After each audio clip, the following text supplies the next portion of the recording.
أشهد أن لا إله إلا الله وحده لا شريك له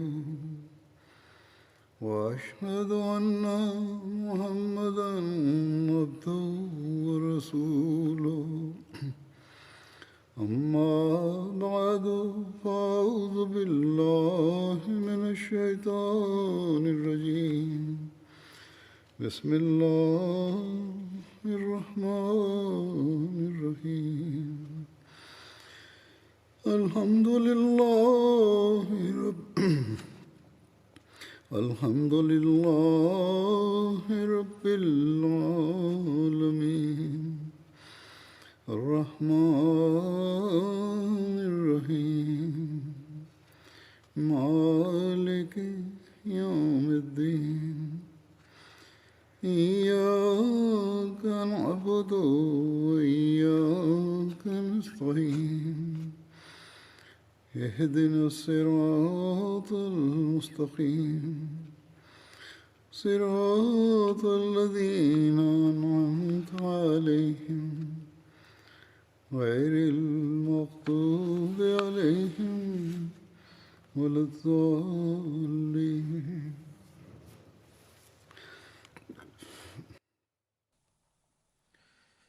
Na het reciteren van de Tashahhud Ta'awuz en Surat al-Fatiha zei Hazrat Khalifatul Masih al-Khamis: de verslagen uit het leven van Hazrat Umar radiyallahu ta'ala anhu worden verhaald.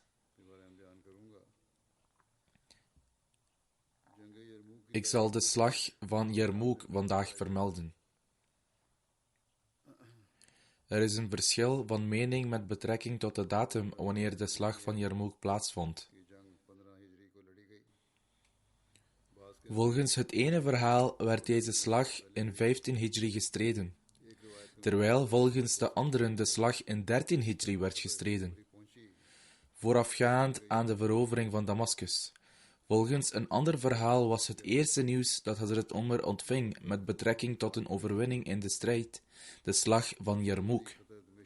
En op dat moment waren er slechts 20 dagen verstreken sinds het overlijden van Hazrat Abu Bakr. Volgens anderen kreeg Hazrat Umar eerst het nieuws van de overwinning van Damascus.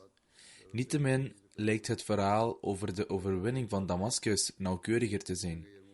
Het bewijsmateriaal wijst erop dat de slag van Yarmouk werd uitgevochten in de tijd van Hazrat Umar radiyallahu ta'ala anhu. Na herhaaldelijk nederlagen te hebben geleden, verlieten de Byzantijnen Damascus en Hims enzovoort en trokken zij naar Antiochië, een stad aan de grens van Syrië. Zij vroegen Heraklius om hulp, zeggende dat de Arabieren geheel Syrië hadden veroverd. Heraklius riep enkele van hun wijze en gerespecteerde personen aan zijn hof en zei: de Arabieren zijn zwakker dan jullie en minder in aantal dan jullie en hebben minder proviand. Hoe kunnen jullie dan niet tegen hen op in de strijd? Daarop lieten zij allen beschaamd het hoofd zakken en geen van hen gaf een antwoord. Er was echter een ervaren oudere man die zei: de moraal van de Arabieren is beter dan de onze. Zij bidden 's nachts, vasten overdag, doen niemand kwaad en gaan op gelijke wijze met elkaar om. Wij daarentegen drinken alcohol, handelen onzedelijk, houden ons niet aan onze eden en doen anderen onrecht aan. Als gevolg hiervan is hun streven vervuld van passie en standvastigheid, terwijl het onze verstoken is van deze eigenschappen.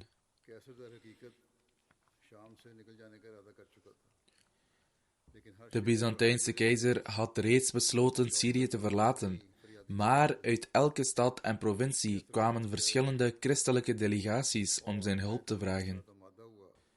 De Byzantijnse keizer was hierdoor zeer gepassioneerd en stemde ermee in om de gehele kracht van zijn koninkrijk in te zetten tegen de Arabieren.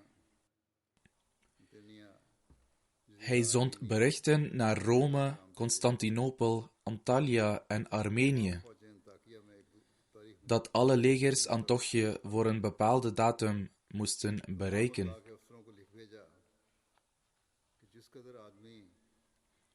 Bovendien schreef hij aan de leiders van elke provincie om zoveel mogelijk manschappen te verzamelen, van waar dan ook, en hen te zenden. Zodra deze bevelen waren ontvangen, had zich een enorm leger verzameld. Zwermen legers waren verspreid in elke richting van Antiochië, zover het oog kon zien. De leiders en stamhoofden van de plaatsen die door Hazrat Abu Ubaidah werden veroverd, waren zeer onder de indruk van zijn rechtvaardigheid en eerlijkheid. Zozeer zelfs dat zij, ondanks dat zij tot de tegengestelde godsdienst behoorden, persoonlijk spionnen hadden aangesteld om informatie over de vijand te verzamelen. Via hen werd Hazrat Abu Ubaidah op de hoogte gebracht van al deze gebeurtenissen. En dus verzamelde hij alle verschillende leiders en stamhoofden en stond op en hield een inspirerende toespraak. De kern van deze toespraak was: O moslims, God heeft jullie keer op keer beproefd en jullie zijn altijd geslaagd. In ruil daarvoor heeft God jullie altijd overwinnend en triomferend gemaakt. Nu is jullie vijand naar voren getreden om jullie met zoveel geweld te bestrijden dat de aarde erdoor geschokt is. Hoe zullen jullie nu reageren? Yazid bin Abi Sufyan was de broer van Hazrat Amir Muawiyah. Hij stond op en zei dat hij van mening was dat de vrouwen en kinderen in de stad achtergelaten moesten worden en dat zij zelf hun troepen buiten moesten verzamelen. Daarnaast moest er een brief worden gestuurd naar Hazrat Khalid en Hazrat Amr bin al-As om als versterkingen uit Damascus en Palestina te komen. Dit voorval bewijst ook dat de verovering van Damascus hieraan vooraf ging. Sharabil bin Hassana verklaarde: op dit moment moet iedereen vrij zijn om zijn mening te geven. De suggestie van Yazid is van goede intentie, maar ik ben er tegen. De inwoners van de stad zijn allemaal christenen. Het is heel goed mogelijk dat zij uit boosaardigheid onze families gevangen nemen en hen overleveren aan de Byzantijnse keizer. Of hen zelf doden, of zelfs tegen hen in opstand komen. Hazrat Abu Ubaidah verklaarde dat de oplossing hiervoor is om de christenen te verbannen, om onze families veilig te houden. Sharabil stond op en zei: O opperbevelhebber, u hebt zeker niet het recht om dit te doen. Wij hebben deze christenen uitstel gegeven op voorwaarde dat zij in vrede zullen leven. Dus hoe kunnen wij deze overeenkomst schenden? Wij hebben een verbond gesloten, dus hoe kunnen wij dat verbreken en hen verbannen? Hazrat Abu Ubaidah gaf zijn vergissing toe, maar de handelwijze bleef nog onbeslist. Het publiek stelde voor om inheems te blijven en te wachten op de gewapende versterkingen. Hazrat Abu Ubaidah zei dat daar niet genoeg tijd voor was. Ten slotte werd voorgesteld dat zij uit Hims zouden vertrekken naar Damascus, waar Hazrat Khalid zich bevond en de grenzen van Arabië dichtbij waren.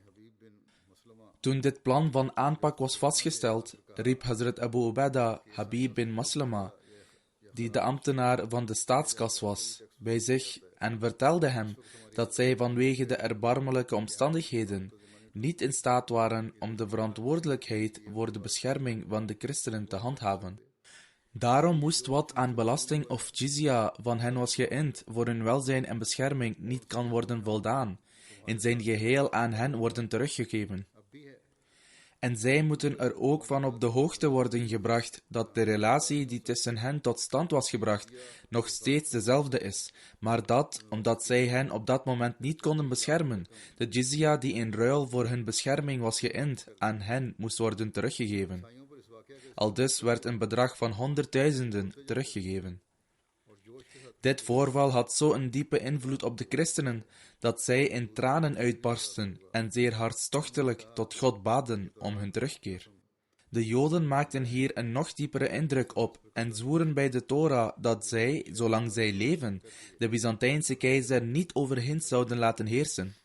Toen zij dit zeiden, sloten zij zelfs de verdedigingspoorten van de stad en stelden overal maatschappen op om de wacht te houden. Abu Ubaidah behandelde niet alleen de mensen van Hims als zodanig, maar hij zond een bericht naar alle veroverde gebieden om het volledige bedrag van de jizya die van hen was geïnd terug te geven. Aldus vertrok Abu Ubaidah naar Damascus en bracht Hazrat Umar op de hoogte van de gehele situatie. Toen Hazrat Umar hoorde dat de moslims uit angst voor de Byzantijnen Hims hadden verlaten, werd hij zeer bedroefd. Maar toen hij vernam dat het leger in zijn geheel en zijn bevelhebbers het hier unaniem over eens waren, was hij opgelucht en zei dat God de moslims door een of andere wijsheid unaniem over deze beslissing heeft gemaakt. In sommige vertellingen wordt ook vermeld dat Hazrat Umar radiyallahu anhu eerst hierover werd ondervraagd en dat hij zelf instructies gaf om wat er ook werd verzameld als jizya terug te geven als zij niet in staat waren bescherming te bieden. Hazrat Umar schreef vervolgens aan Abu Ubaidah dat hij troepen zou sturen met Sa'id bin Amir als versterkingen. Echter, overwinning en nederlaag werd niet bepaald door de grootte van een leger. Toen hij Damascus bereikte, riep Abu Ubaidah alle commandanten bijeen voor raad.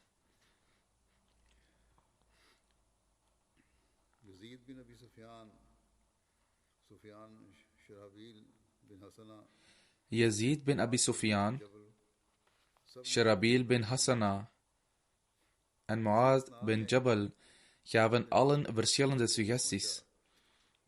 Intussen arriveerde een afgezant van Amr bin al-As met een brief, waarin stond dat de gebieden in Jordanië in opstand waren gekomen en dat de komst van de Byzantijnen een oproer had veroorzaakt en dat het besluit om Hims te verlaten het deed lijken alsof zij zwak waren. Hierop stuurde Abu Ubaidah een brief als antwoord, waarin hij zei dat de terugtrekking uit Hims niet uit angst was, maar bedoeld was om de vijand uit hun schuilplaatsen te lokken, en zodat alle moslimlegers die in alle richtingen verspreid waren, zich zouden verenigen. In de brief stond ook dat hij zich niet moest verplaatsen van zijn huidige locatie en dat hij zich daar bij hem zou voegen. De volgende dag verliet Abu Ubaidah Damascus en sloeg zijn kamp op aan de rand van Jordanië in Jarmouk. Jarmouk was een steile vallei in de buitenwijken van Syrië, waar de Jordaan uitmondt. Ook Amr bin al-As kwam daar aan voor de ontmoeting. Deze plaats was zeer geschikt voor de behoeften van de strijd, omdat de grens van Arabië het dichtst bij deze plaats lag in vergelijking met andere plaatsen. Ook was het gebied achter hen, dat zich uitstrekte tot de grenzen van Arabië, allemaal een duidelijke ruimte die hen, indien nodig, in staat zou stellen zich zo ver terug te trekken als zij wilden. De versterkingen die Hazrat Umar onder bevel van Sa'id bin Amir had gezonden, waren nog niet aangekomen toen de moslims zich zorgen begonnen te maken na het horen van het nieuws van de komst en de aanzienlijke uitrusting van de Byzantijnen. Abu Ubaidah stuurde een boodschapper naar Hazrat Umar om hem te informeren dat de Byzantijnen uit alle richtingen kwamen en dat hun ambitie zo groot was dat overal waar hun legers langskwamen, zelfs hun priesters en heiligdomsdienaren die nog nooit een stap uit de eenzaamheid hadden gezet, bezield raakten en zich bij hun strijdkrachten aansloten. Toen deze brief aankwam, verzamelde Hazrat Umar alle muhajirin en ansar en las de brief aan hen voor. De metgezellen begonnen onmiddellijk te wenen en riepen hartstochtelijk uit: O leider der gelovigen, omwille van Allah, sta ons toe ons leven te geven om onze broeders te helpen. God verhoede dat als zij ook maar iets overkomt, het leven zinloos wordt. De passie van de muhajirin en de ansar bleef toenemen, zozeer zelfs dat Abdurrahman bin Auf aan Hazrat Umar vroeg om de leiding van het leger op zich te nemen en hen allen met zich mee te nemen. Andere metgezellen waren het hier niet mee eens en er werd besloten dat er in plaats daarvan meer versterkingen zouden worden gestuurd. Hazrat Umar vroeg de afgezant hoe ver de vijand was. Hij zei dat zij 3 tot 4 dagen van Jarmouk verwijderd waren. Hazrat Umar werd zeer bezorgd over wat er gedaan kon worden en dat er niet genoeg tijd was voor hulp om daar te komen. Hij schreef een zeer krachtige brief aan Abu Ubaidah en droeg de afgezant op om de brief hardop voor te lezen aan elke rij van het moslimleger en hen te zeggen: Omer brengt jullie zijn groet van salam over. O moslims, vecht moedig en bespring uw vijanden als leeuwen en val hun schedels aan met uw zwaarden. Zij moeten nog minder zijn dan mieren naast jullie. Hun grote aantallen moeten u niet verschrikken. En wat hen betreft die zich nog niet bij jullie hebben gevoegd, maak je over hen geen zorgen. Samenloop van omstandigheden, dat op de dag dat de afgezant Abu Ubaidah bereikte, dezelfde dag Said bin Amir aankwam met een leger van 1000 man. De moslims ontvingen grote kracht en gingen over tot de voorbereiding op de strijd met grote vastberadenheid en standvastigheid. Muaz bin Jabal, een metgezel van hoge stand, werd aangesteld op de rechterflank van het leger te leiden, terwijl Qobaz bin Asham de linkerflank leidde en Hashim bin Utba het bevel voerde over de soldaten te voet. De ruiters werden verdeeld in 4 groepen. 1 was gereserveerd voor het leger dat onder zijn bevel stond, terwijl de andere 3 werden geleid door Qais bin Huwaira, Maisara bin Masrouk en Amr bin Tufail. Deze 3 dapperen behoorden tot de dapperste mannen van de Arabieren en kregen dan ook de titel Faris al-Arab. De Byzantijnen waren ook goed uitgerust op weg naar de verovering. Hun aantal bedroeg meer dan 200.000. Zij stonden in 24 rijen, aangevoerd door hun religieuze leiders, die kruisen in hun handen hielden terwijl zij hun volk aanmoedigden. Toen de legers tegenover elkaar kwamen te staan, kwam een batrik, een woord dat verwijst naar de religieuze leider van de christenen, door de rijen heen en daagde uit voor een duel. Maisara bin Masrouk rukte op zijn paard, maar Khalid hield hem tegen omdat de tegenstander er jong en sterk uitzag en keek in plaats daarvan in de richting van Qais bin Huwaira. Hij ging naar voren terwijl hij een vers reciteerde. Qais viel zo snel aan dat de tegenstander nauwelijks zijn wapen kon grijpen. Het zwaard trof zijn hoofd, sneed door zijn helm tot aan zijn nek, en hij tuimelde van zijn paard. Hierop hieven de moslims slogans aan ter verheerlijking van God. Khalid zei dat dit een goed teken was en als God het wilde, dan zou de overwinning voor hen zijn.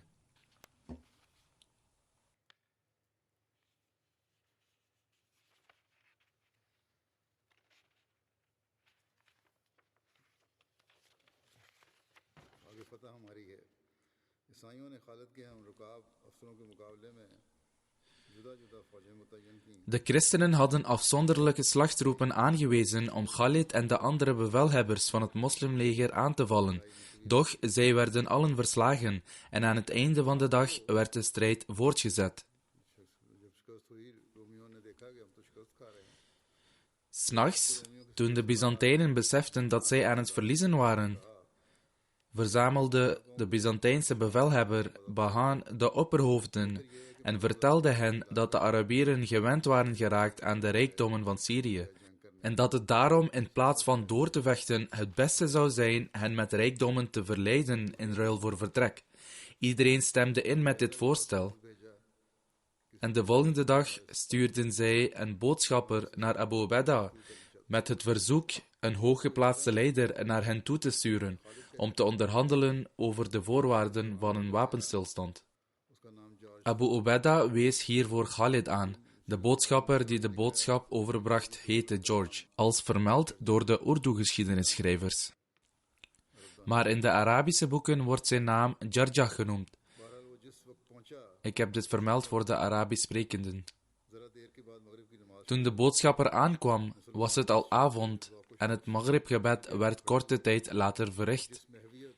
De ijver waarmee de moslims God verheerlijkten en opstonden voor het gebed en de mate van toewijding, rust, waardigheid, eer en vurigheid waarmee de moslims het gebed verrichten, maakten grote indruk op de boodschapper en hij keek met bewondering toe. Toen het gebed ten einde was, stelde hij Abu Ubaidah een paar vragen, waarvan er één ging over zijn geloof in Jezus. Abu Ubaidah reciteerde de volgende versen van de Heilige Koran. Inna mathala Isa indallahi ka mathali Adam. Khalaqahu min turabin, ثم قال له كن فيكون. يا أهل الكتاب لا تغلوا في دينكم ولا تقولوا على الله إلا الحق إنما المسيح عيسى بن مريم رسول الله وكلمته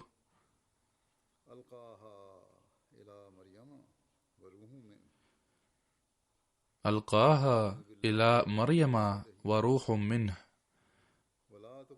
فآمنوا بالله ورسله ولا تقولوا ثلاثة انتهوا خير لكم إنما الله إله واحد إنما الله إله واحد سبحانه أن يكون له ولد سبحانه أن يكون له ولد له ما في السماوات وما في الأرض وكفى بالله وكيلا.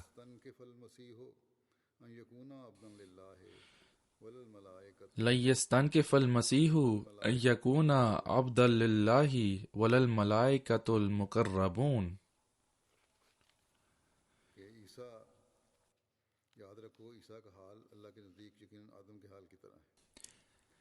Voorzeker, het geval van Jezus is bij Allah hetzelfde als dat van Adam. Hij schiep hem uit stof en zeide: wees, en hij werd.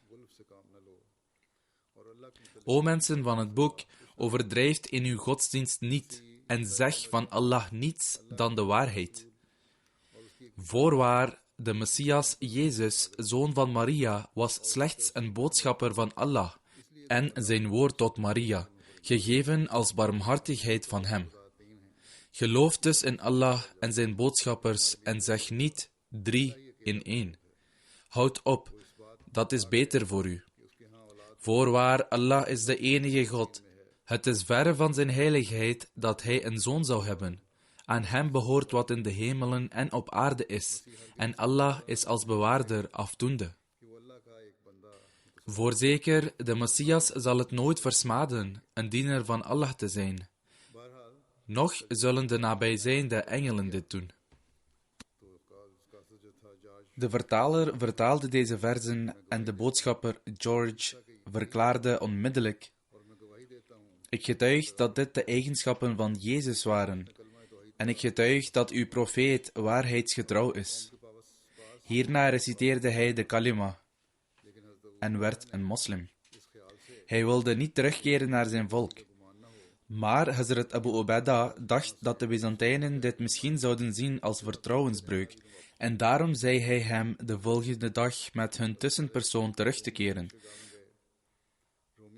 De volgende dag ging Hazrat Khalid naar het kamp van het Byzantijnse leger. Als vertoon van grootsheid lieten zij ruiters aan weerszijden van het pad over een lange afstand staan. Allen van top tot teen in ijzer gekleed. Hazrat Khalid schonk hier echter geen aandacht aan en keek hen minachtend aan als hij voorbij ging. En bekeek hen als een leeuw die door een kudde schapen rent. Toen hij de tent van Bahan naderde, ontving deze hem met grote eer en gaf hem een plaats om naast hem te zitten. Het gesprek begon via een vertaler. Na een kort gesprek begon Bahan te spreken alsof hij een lezing hield. Na Jezus geprezen te hebben, riep hij de naam van hun keizer aan en zei met grote trots: onze koning is de leider van alle koningen. De vertaler was nog niet klaar met het vertalen van deze zin toen Khalid Bahan stopte en zei: misschien is jullie koning zo, maar als de persoon die als onze leider is aangesteld ook maar een moment over zichzelf zou denken als een koning, dan zouden wij hem meteen verwijderen. Bahan begon toen zijn toespraak en terwijl hij pochte over zijn status en rijkdom, zei hij: de Arabieren, dat wil zeggen jullie volk, kwamen en vestigden zich in ons land en wij hebben hen altijd vriendelijk behandeld. Wij dachten dat de gehele Arabische wereld dankbaar zou zijn voor onze gunsten. Maar in tegenstelling tot onze verwachtingen hebben jullie ons land aangevallen en willen jullie ons eruit verdrijven. Weet u niet dat vele volkeren hetzelfde hebben geprobeerd, maar dat dit nooit is gelukt?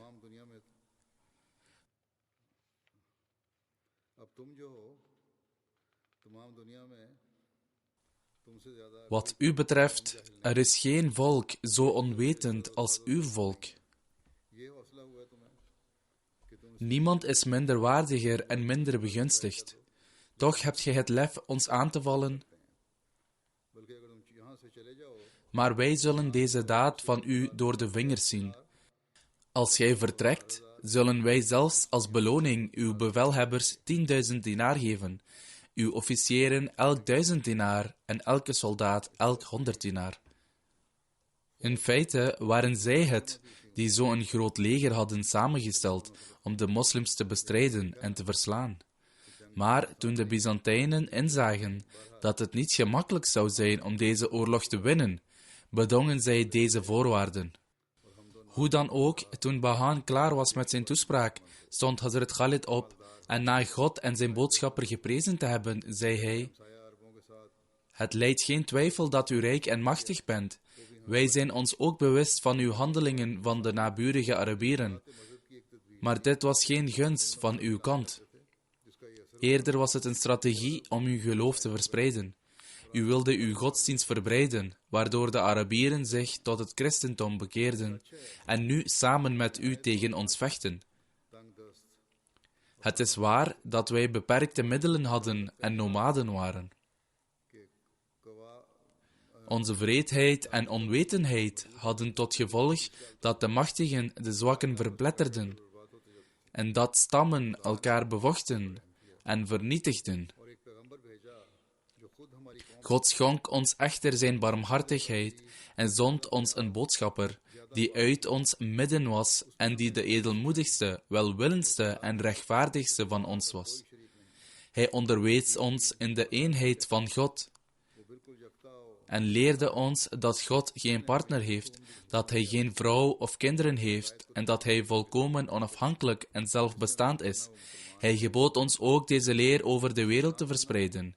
Wie hem aanvaardt, is een moslim en onze broeder.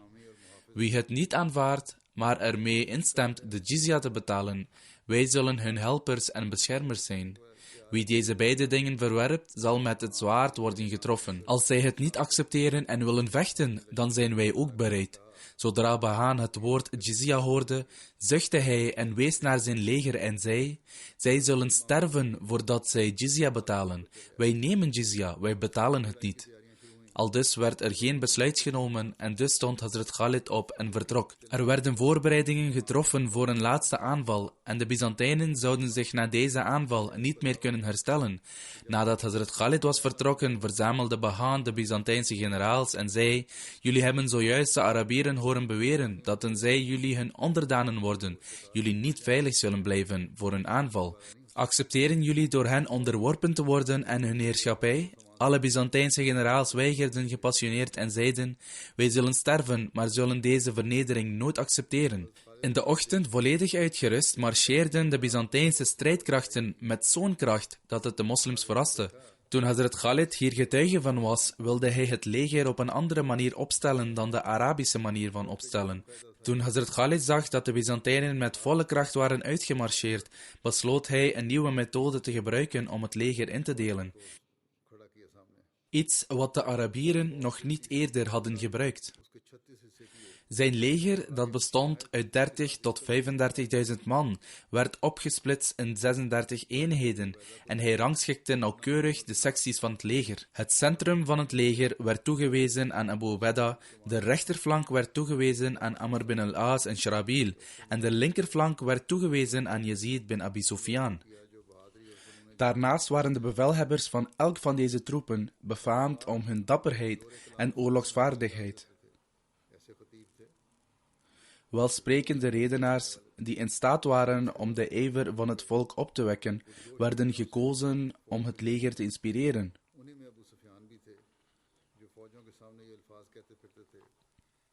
Onder de redenaars was Abu Sufyan, die voor het leger uitliep en uitriep: Bij Allah, jullie zijn de beschermers van alle Arabieren en helpers van de islam, en zij zijn de Byzantijnse beschermers en helpers van de afgoderij. O Allah, deze dag behoort tot uw beloofde dagen. O Allah, laat uw hulp op uw volk neerdalen. Amr bin al-As ging rond en zei: O mensen, laat uw blik neer en ga op uw knieën zitten. Maak uw speren gereed en blijf standvastig op uw plaats en in uw rijen. Wanneer de vijand jullie aanvalt, blijf dan op jullie plaats, totdat zij binnen het bereik van jullie speren komen, en bestorm hen dan als leeuwen. Ik zweer bij God, die de waarheid behaagt en daarvoor beloont, en die de leugen niet bemint en er de straf voor geeft. En hij die het goede beloont, mij is meegedeeld dat de moslims de ene nederzetting na de andere zullen veroveren, en het ene paleis na het andere zullen veroveren, en uiteindelijk het gehele land zullen veroveren. Laat hun grootte en aantal u niet overweldigen. Als jullie standvastig blijven in de strijd, dan zullen zij bang voor jullie zijn als de kuikens van een patrijs en zich verspreiden.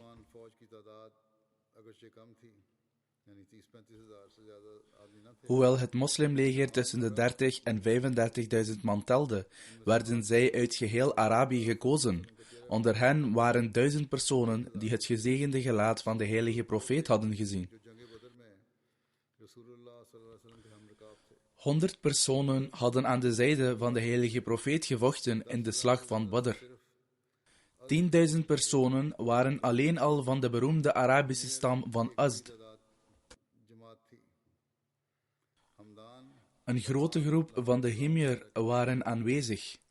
En ook veel dappere krijgers van Hamadan, Ghalan, Lam en Judam. Een opmerkelijk kenmerk van deze strijd was dat ook vrouwen deelnamen aan deze strijd en dapper vochten. Hazrat Hind, de moeder van Amir Muawiyah en echtgenote van Abu Sufyan, die later de islam aanvaardde, zette een aanval in terwijl zij uitriep: hak de hoofden van de ongelovigen af. Evenzo ging Jawaria, de dochter van Abu Sufyan en zus van Amir Muawiyah, met een troep op weg en bevocht het Byzantijnse leger aan de zijde van haar echtgenoot en werd in een hevige strijd gemarteld.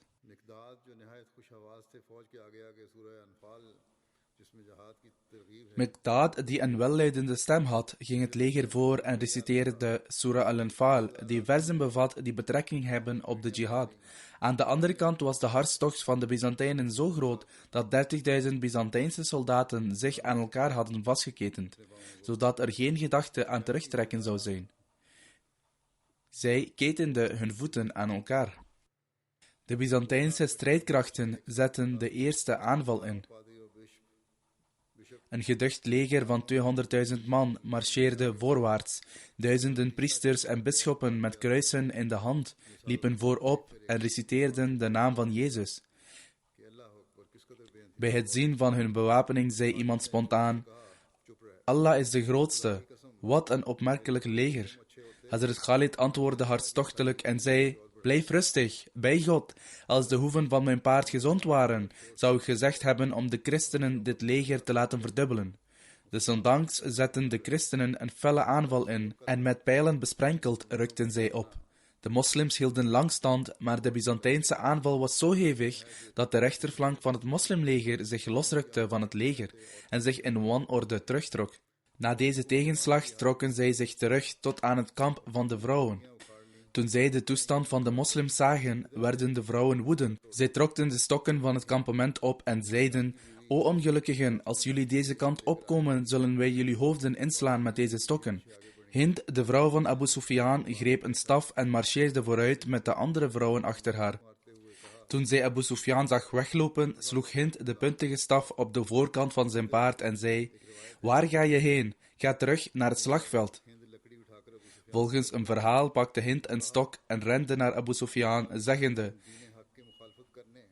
bij God, je was meedogenloos in de oppositie tegen de ware godsdienst van islam en in het verwerpen van de waarheidsgetrouwe boodschapper van God. Vandaag is er een kans om de ware godsdienst te verheffen en het welbehagen van God en zijn boodschapper te verkrijgen door je leven op te offeren en eer te verwerven in de ogen van Allah. Met zijn eer op het spel werd Abu Sufyan gepassioneerd en met zijn zwaard getrokken in zijn hand drong hij het enorme leger binnen. Een andere dappere moslimvrouw, Ghola genaamd, inspireerde het volk door de volgende versen te reciteren.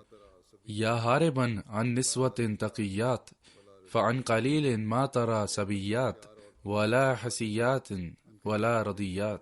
Wat betekent, o gij die wegloopt langs de rechtschapen vrouwen, spoedig zult gij hen gevangen vinden. Zij zullen de verheven rangen niet bereiken, noch zullen zij tot de uitverkorenen behoren. Toen hij deze situatie zag, sprong Muaz bin Jabal, die de aanvoerder van de rechterflank was, van zijn paard en zei: als er een dappere krijger is die recht kan doen aan dit paard, dan is het paard van hem. Zijn zoon zei: inderdaad, ik zal recht doen aan dit paard, want ik kan beter te paard vechten. Daarop drongen vader en zoon beiden de vijandelijke rijen binnen en vochten met zo'n dapperheid dat de moslims weer voet aan de grond kregen.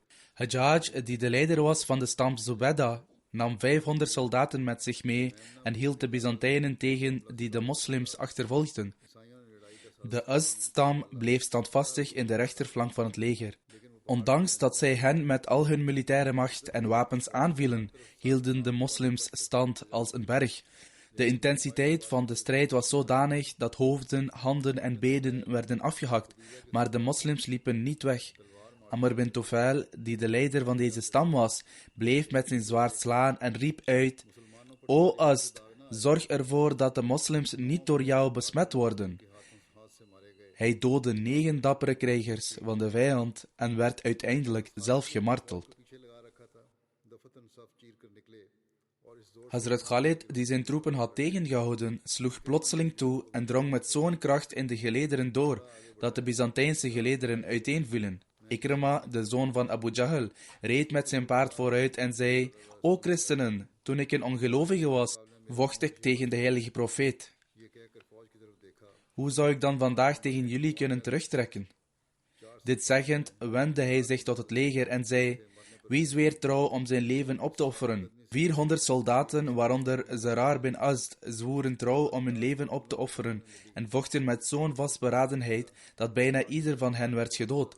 Het lichaam van Ikrama werd gevonden tussen een stapel van de gesneuvelden. Hij ademde zijn laatste adem uit. Hazrat Khalid legde zijn hoofd op zijn benen en sprenkelde wat water in zijn keel en zei: bij God, het standpunt van Umar bleek onjuist te zijn, dat wij niet zouden worden gemarteld. Hoewel Ikrama en zijn mannen zelf in de kaken des doods gingen, doodden zij daarbij duizenden Byzantijnse soldaten. De aanval van Khalid brak de Byzantijnse kracht nog meer, in die mate dat zij zich moesten terugtrekken. Hazrat Khalid bleef hen terugdringen totdat zij de Byzantijnse bevelhebber Dorenjar bereikten. Dorenjar en de andere Byzantijnse officieren hadden een doek over hun ogen gelegd, zodat als zij overwinning niet kunnen zien, zij ook de nederlaag niet hoeven te zien. Juist toen de strijd verhevigde, lanceerde Ibn Qanatir, de Byzantijnse bevelhebber van de rechterflank, een aanval op de linkerflank van het moslimleger.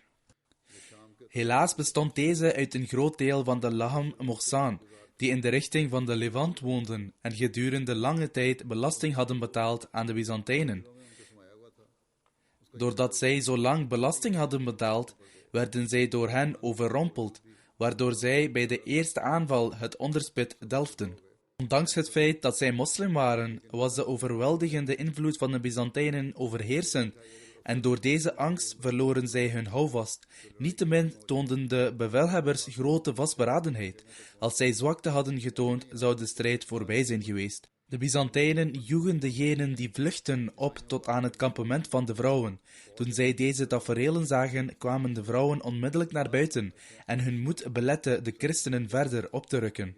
Hoewel het leger uiteengedreven was, bleven echter onder de bevelhebbers Qabas bin Ashyam, Said bin Zaid, Yazid bin Abi Sufyan, Amr bin As, Shrabil bin Hassana hen opjutten.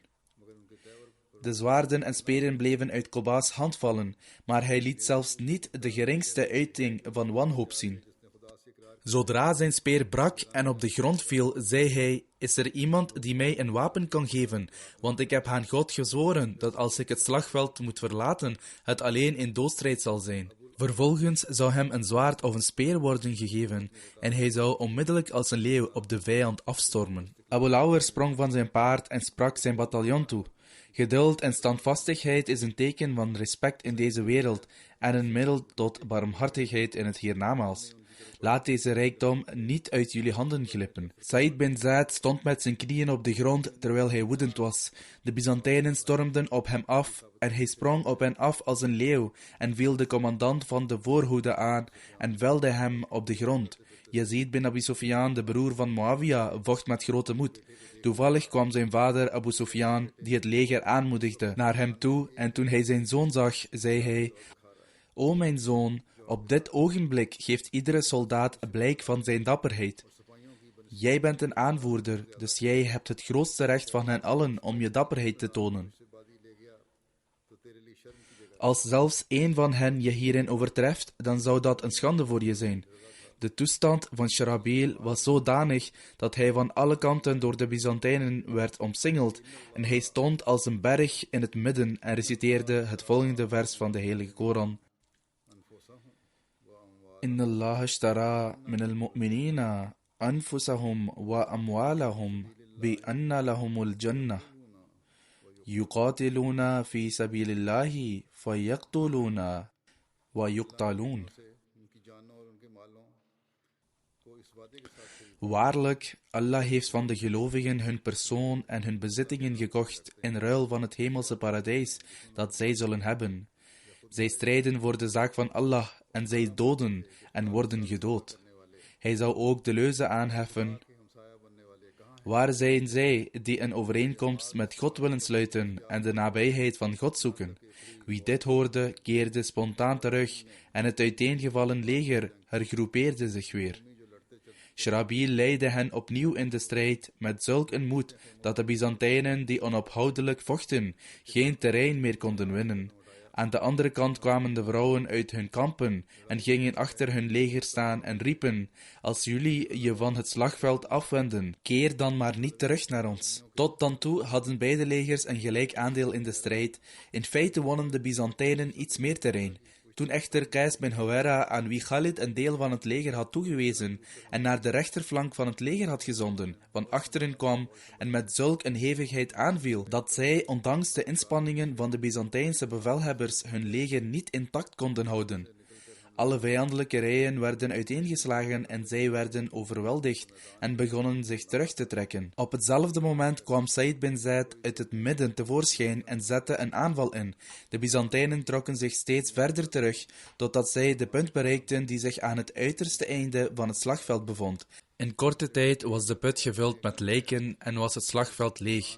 En zo schonk Allah de Almachtige de moslims een buitengewone overwinning in deze uiterst belangrijke veldslag. Het opmerkelijk voorval dat tijdens deze slag plaatsvond, is dat toen de strijd op zijn hoogtepunt was, Habas bin Qais, die een moedig soldaat was, dapper aan het vechten was en iemand zijn zwaard in zijn voet stak, waardoor zijn voet volledig werd afgehakt.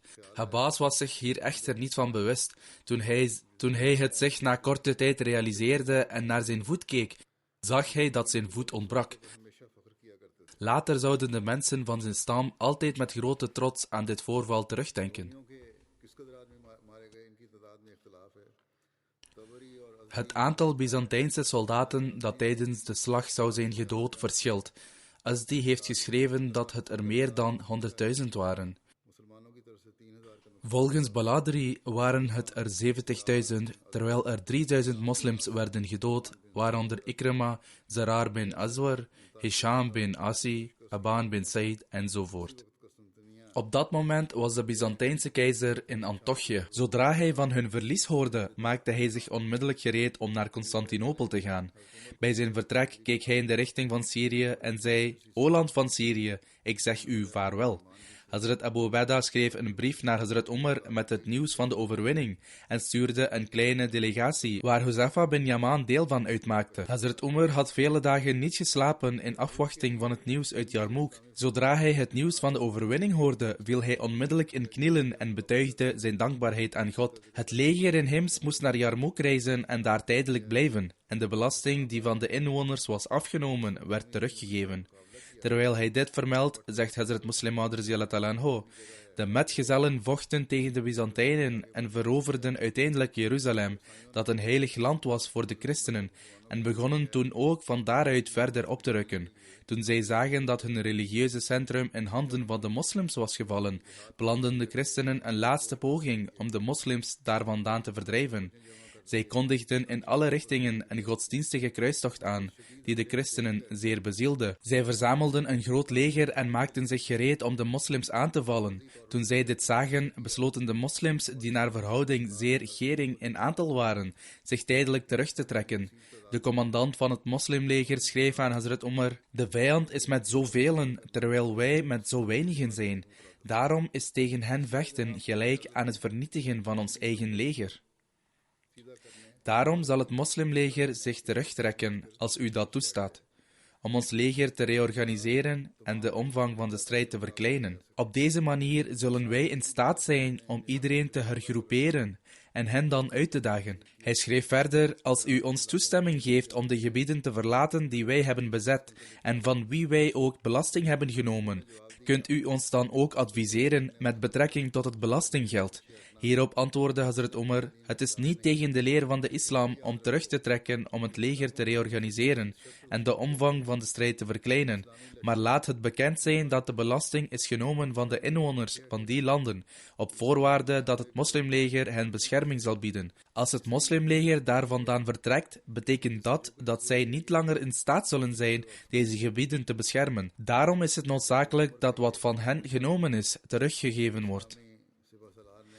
Toen de instructie van Hazrat Umar hen bereikte, riep de commandant van het moslimleger de plaatselijke landeigenaren, handelaren en anderen en gaf terug wat van hen was afgenomen. Hij zei tegen hen: dit geld was van jullie afgenomen op voorwaarde dat het moslimleger jullie in ruil daarvoor zou beschermen.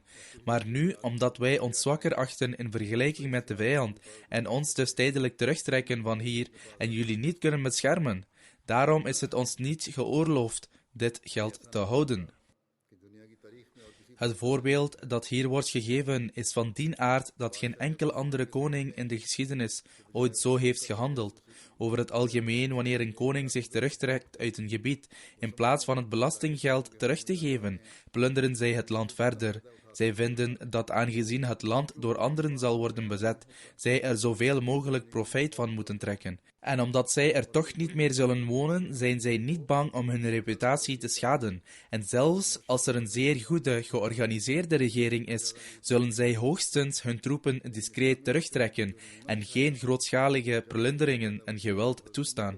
Het moslimleger heeft echter zo'n voorbeeld gegeven dat sinds de schepping van de wereld nog nooit iemand getuige is geweest van zo'n voorbeeld als gedemonstreerd in de tijd van Hazrat Umar. In feite is het jammer dat zelfs als we de geschiedenis na deze gebeurtenis erbij zouden betrekken, we nog steeds geen voorbeeld kunnen vinden waarbij een heerser zich terugtrok uit een gebied en de belasting en rijkdom teruggaf die van de bevolking waren afgenomen. Dit had zo'n diepe impact op de christenen, dat ondanks het feit dat het leger bestond uit mensen van hun eigen geloof, ondanks het feit dat generaals, kolonels en bevelhebbers die oprukten uit hun eigen volk kwamen, inclusief hun soldaten, en ondanks het feit dat deze strijd nu tot een godsdienstoorlog voor de christenen was gemaakt, en ondanks het feit dat hun religieuze centrum in handen van de moslims was gevallen, en het terugwinnen ervan nu een verre droom was, toch kwamen de christelijke mannen en vrouwen uit hun huizen en begonnen te huilen en te bidden dat de moslims op een dag weer zouden terugkeren. Hazrat Musleh Maud radhiyallahu anhu had een zeer vaste greep in zijn kennis van de geschiedenis en volgens hem vroegen zij toestemming aan Hazrat Umar om zich daar terug te trekken en ook om het belastinggeld terug te geven. Met betrekking tot Hazrat Ikrima verklaart Hazrat Musleh Maud: gedurende het tijdperk van Hazrat Umar tijdens de slag van Yarmouk, toen de levens van de metgezellen van de heilige profeet in groot gevaar waren en de moslims in grote aantallen werden gedood, verklaarde de bevelhebber van het islamitische leger, Hazrat Abu Ubaidah bin al-Jarrah: ik verlang dat er enkele moedige mannen naar voren komen, die weliswaar klein in aantal zijn, maar die ten strijde trekken en de Byzantijnse strijdkrachten overweldigen. Hazrat Ikrima kwam naar voren en verzocht Hazrat Ubaidah: laat mij een aantal mannen van mijn keuze selecteren en ik zal hen meenemen en het centrum van de vijandelijke strijdkrachten aanvallen en proberen hun generaal te doden. Op dat moment was de generaal van het Byzantijnse leger met grote hevigheid aan het vechten en de koning had hem beloofd dat als hij de overwinning over de moslims zou behalen, hij de hand van zijn dochter aan hem in het huwelijk zou geven en de helft van zijn koninkrijk aan hem zal overdragen. In verlangen hiernaar was hij vervuld van hartstocht en nam zijn persoonlijke leger en het officiële leger mee naar het slagveld. Hij had ook grote sommen geld aan zijn soldaten beloofd, zodat ook de Byzantijnse soldaten met grote intensiteit vochten. Toen het Byzantijnse leger de moslims aanviel, stond deze generaal precies in het midden. Hazrat Ikrima nam 400 soldaten met zich mee en viel aan precies in het midden van de vijandelijke strijdkrachten. En een van zijn mannen viel de generaal aan en gooide hem op de grond. Zij waren slechts met 400 moslimsoldaten en moesten het opnemen tegen een leger van honderdduizenden. Dus dit was geen gemakkelijke uitdaging, hoewel zij deze generaal doodden en als gevolg van zijn dood het leger verspreid raakte, vielen de vijandelijke troepen hen toch aan en op enkele na werden zij allen gemarteld. Onder deze mannen waren er 12 zwaar gewond. Toen het moslimleger de overwinning had behaald, gingen zij op zoek naar deze mannen. En onder hen was ook Hazrat Ikrima. Een van de moslimsoldaten kwam naar hem toe en toen hij de erbarmelijke toestand van Ikrima zag, zei hij tegen hem: O Ikrima, ik heb een waterzak bij me. Drink er wat water uit. Ikrima draaide zijn hoofd om en zag dat Fazl, de zoon van Hazrat Abbas, vlak bij hem lag en zwaar gewond was. Ikrima zei tegen de moslimsoldaat: Mijn eer zou mij niet toestaan mijn dorst te lessen en te blijven leven, terwijl deze mensen en hun nageslacht van dorst sterven, die de heilige profeet bijstonden in een tijd dat ik zijn trouwe vijand was. Geef hem daarom eerst water. Als er dan nog wat over is, breng het dan naar mij. De moslimsoldaat ging toen naar Fazl, maar deze gaf aan dat een andere gewonde moslim eerst water gegeven moest worden, omdat hij het meer nodig had dan hij. De moslimsoldaat ging toen naar hem toe, maar hij zei ook dat een andere gewonde moslim meer behoefte aan water had en dat hij daarom eerst naar hem moest toegaan. En naar welke gewonde soldaat hij ook zou gaan, zij zouden hem naar de volgende persoon sturen en niemand zou het water drinken. Toen de moslimsoldaat naar de laatste van de gewonde soldaten ging, was deze al overleden. Hij ging toen terug naar Ikrima, maar hij was al overleden. En toen hij naar de andere gewonde soldaten ging, waren ook zij al overleden. Dit was de uitkomst van deze strijd en Allah de Almachtige schonk hun de overwinning. Hoe dan ook, deze verslagen zullen in de toekomst inshallah verder worden verteld. Alhamdulillah, nahmaduhu wa nasta'inuhu wa nastaghfiruhu wa nu'minu bihi wa natawakkalu alayhi wa na'udhu billahi min shururi anfusina wa min sayyiati a'malina. Man yahdihillahu fala mudilla lahu ومن يضلل فلا هادي له ونشهد أن لا إله إلا الله ونشهد أن محمدا عبده ورسوله عباد الله رحمكم الله إن الله يأمر بالعدل والإحسان وإيتاء ذي القربى وينهى عن الفحشاء والمنكر والبغي يعظكم لعلكم تذكرون اذكروا الله يذكركم وادعوه يستجب لكم ولذكر الله أكبر.